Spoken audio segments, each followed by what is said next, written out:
만약 이 선수가 조금만 더 축구에 집중하고 조금만 더 겸손했다면 그동안 메시와 호날두가 지배했던 세계관이 뒤틀렸을지도 모릅니다. 한때 그는 이탈리아 최고의 유망주를 넘어 이른 나이에 트래블을 이루며 골든보이까지 수상해 축구계의 슈퍼스타가 될 운명이었죠. 그의 이름은 마리오 발로텔리.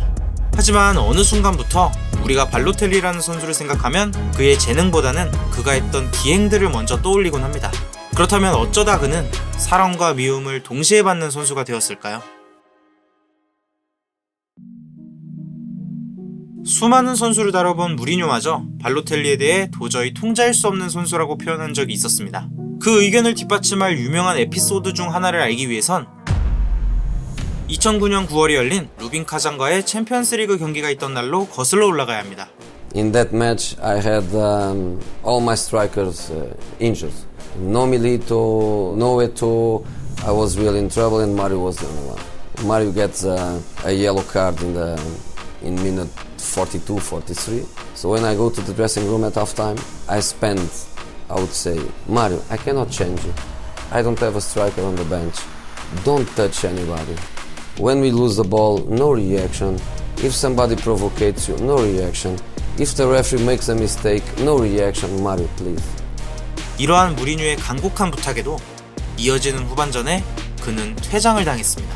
물론 무리뉴의 이 인터뷰는 재미를 위해 약간의 과장이 섞이기도 했습니다만 발로텔리가 퇴장당한 건 사실이었죠.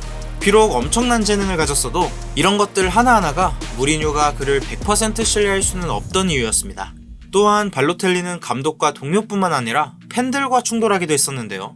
시간이 흘러 7개월 후 당시 인테르는 트래블에 가장 근접해 있던 팀이었고 모든 것이 순조롭게 흘러가고 있었습니다. 그리고 2010년 4월 20일 이날은 바르셀로나와 맞붙는 챔피언스리그 4강 1차전이 열리는 날이었죠. 하지만 이런 강팀을 상대로 의기투합해도 모자랄 판에 발로텔리는 경기 시작 전부터 오늘 경기에 나가게 되면 난 일부러 못할 거야 라는 망언을 내뱉었습니다. 그 말을 들은 마테라치는 즉각 반응하며 너 오늘 진짜로 대충 뛰면 나한테 맞을 줄 알아 라고 강하게 받아쳤죠. 작은 해프닝 속에서 시작된 경기는 다행히도 인테르가 3대1로 몰아붙이고 있었습니다. 더 나아가 여기에 그치지 않고 추가 득점을 노리기 위해 후반 30분에 발로텔리를 교체 투입시켰죠. 하지만 그는 예고한 대로 열심히 뛰질 않았습니다. 심지어 좋은 역습 기회에서도 말도 안 되는 중거리 슛을 선보였고 공은 터무니없이 골대를 빗나가 버렸죠. 이 장면을 본 벤치는 폭발했고 팬들조차 그에게 야유를 퍼붓기 시작했죠. 그러나 진짜 문제는 경기가 끝난 후에 일어났습니다. 심판이 경기 종료 휘슬을 울린 순간 발로텔리는 갑자기 유니폼을 벗어 땅바닥에 집어던지는 돌발 행동을 보인 것이었죠. 홈에서 바르셀로나를 잡아 결승에 좀 더 가까워지는 순간이었음에도 그의 어리석은 행동 때문에 팬들은 분노가 차올랐고 팀 동료들조차 그를 강하게 비판했습니다.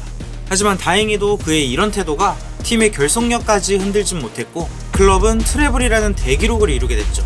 여담으로 유니폼을 바닥에 버렸던 그날 이후 결국 발로텔리는 마테라치에게 맞았습니다. 2010년 여름 6개의 트로피를 들어올린 발로텔리는 맨체스터 시티로 이적하며 새로운 도전을 하게 됐습니다. 그리고 자신을 인테르에서 데뷔시켜준 감독인 만치니와 재회하게 되죠. 그러나 여기서도 그는 크게 달라지지 않았습니다. 만치니와는 애증의 관계였고 팬들에게도 사랑과 미움을 동시에 받는 선수였죠. 맨체스터 시티에게 있어 절대 잊을 수 없는 11-12 시즌은 발로텔리에게도 절대 빼놓을 수 없는 시즌이었습니다. 그는 프리시즌에서부터 완벽한 골 찬스를 앞에 두고도 뜬금없는 힐킥을 선보이며 축구 팬들을 충격에 빠뜨렸었죠. 이처럼 발로텔리가 늘 헤드라인을 장식하는 선수였던 이유는 간단했습니다. 언제나 평범함을 거부하는 방식으로 주목을 받았기 때문이죠. 그 중에서도 맨체스터 더비 전날 자신의 집에 불을 낸 사건만큼 기상천외한 일도 없을 겁니다. 친구들과 욕실 안에서 폭죽을 쏘다가 수건에 불이 붙었던 것이죠. 하지만 그런 일을 겪고도 발로텔리는 다음날 맨체스터 더비에 선발로 출전했습니다. 그것도 모자라 전반 22분 선제골을 터뜨려버렸죠. 그리고 그가 유니폼 속에 숨겨둔 세상에 소리치고 싶었던 말 Why? Always me. 발로텔리가 시티에 있는 동안 그게 사실이든 거짓이든 상관없이 그에 대한 모든 종류의 이야기가 매일같이 뿜어져 나왔었습니다. 그리고 이는 자신에 대해 알지도 못하며 떠드는 그들에게 보내는 메시지였죠.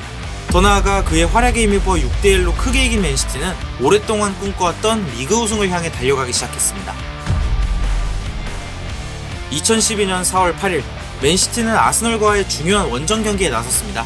리그 선두였던 맨유와의 승점 차이는 5점 차이로 한 번이라도 미끄러진다면 우승을 장담할 수 없는 상황이었죠.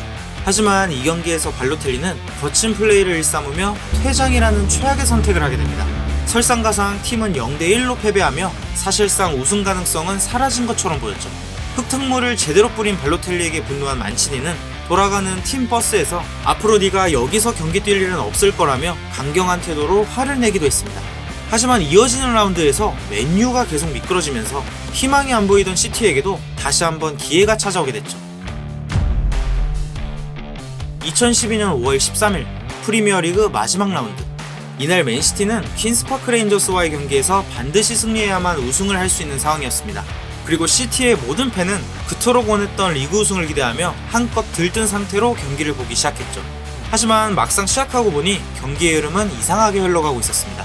경기 종료가 얼마 남지 않았는데 시티는 1대2로 끌려가고 있었고, 이대로 끝난다면 우승 트로피는 또다시 맨유의 손에 들리는 걸 바라만 봐야 했죠. 그런 절체절명의 순간에 아스널전 이후 경기에 나서지 못했던 발로텔리가 교체 투입되어 그라운드를 밟았습니다. 그리고 후반 추가 시간에 터진 제코의 극적인 동점골에 이어 발로텔리 또한 믿을 수 없는 장면을 만들어내게 되죠. 경기 종료 2분 전, 문전화 혼란 속에서 공을 잡은 발로텔리는 평소 같지 않았습니다. 평소에 그였다면 늘 하던 대로 공을 한번 띄운 뒤 오버헤드킥을 시도하는 기행을 보여줬을지도 모르죠. 하지만 그날 바로 그 순간만큼은 그는 아구에로에게 패스했습니다. 그리고 그 패스로 인해 맨시티는 극적인 리그 우승을 차지할 수 있었죠. 이처럼 클럽 입장에서 발로텔리는 늘 문제를 일으켰지만 동시에 사랑할 수밖에 없는 선수였습니다. 하지만 이 프리미어리그 우승 트로피를 마지막으로 그는 더 이상 트로피를 들어올릴 수 없었습니다.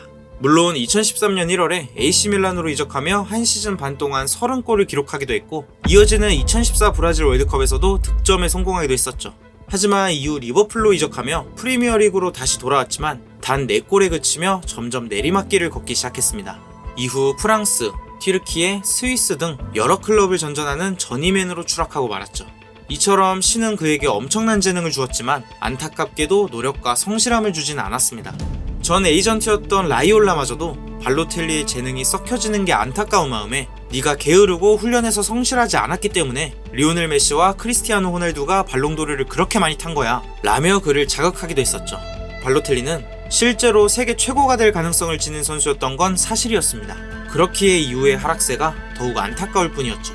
하지만 발로텔리가 이렇게 망가진 것에 대해 그동안 그가 겪어온 환경을 무시할 수 없다는 의견도 있었습니다. 그는 가나 이민자 부모에게서 태어났지만 질병 문제로 인해 2살이라는 어린 나이에 위탁가정으로 맡겨졌고, 그렇게 백인 인구가 대다수인 도시에서 발로텔리는 소외감에 시달리며 살아와야만 했죠. 이런 불안한 상황 속에서 어린 소년의 탈출구는 오직 축구 하나뿐이었습니다. 하지만 데뷔 이후부터 자신의 재능과 상관없이 관중들은 그에게 인종차별적인 발언을 퍼붓기 시작했고, 그토록 원했던 이탈리아 국가대표팀에 승선한 후에는 그를 이탈리아인으로 인정할 수 없다는 아주리 팬들의 반발이 기다리고 있었죠. 이처럼 성장기에 겪은 일들이 너무 많았기에 바로 이런 요인들이 그가 집처럼 느껴지는 클럽을 단 한 번도 찾지 못한 이유일 수도 있습니다. 그렇다면 만약 이런 환경과 상관없이 그가 처음부터 가지고 있는 재능에 성실하기까지 했다면 과연 월드클래스가 됐을 제목이었을까요? 여러분들의 생각은 어떠신가요? 지금까지 마리오 발로텔리 이야기였습니다.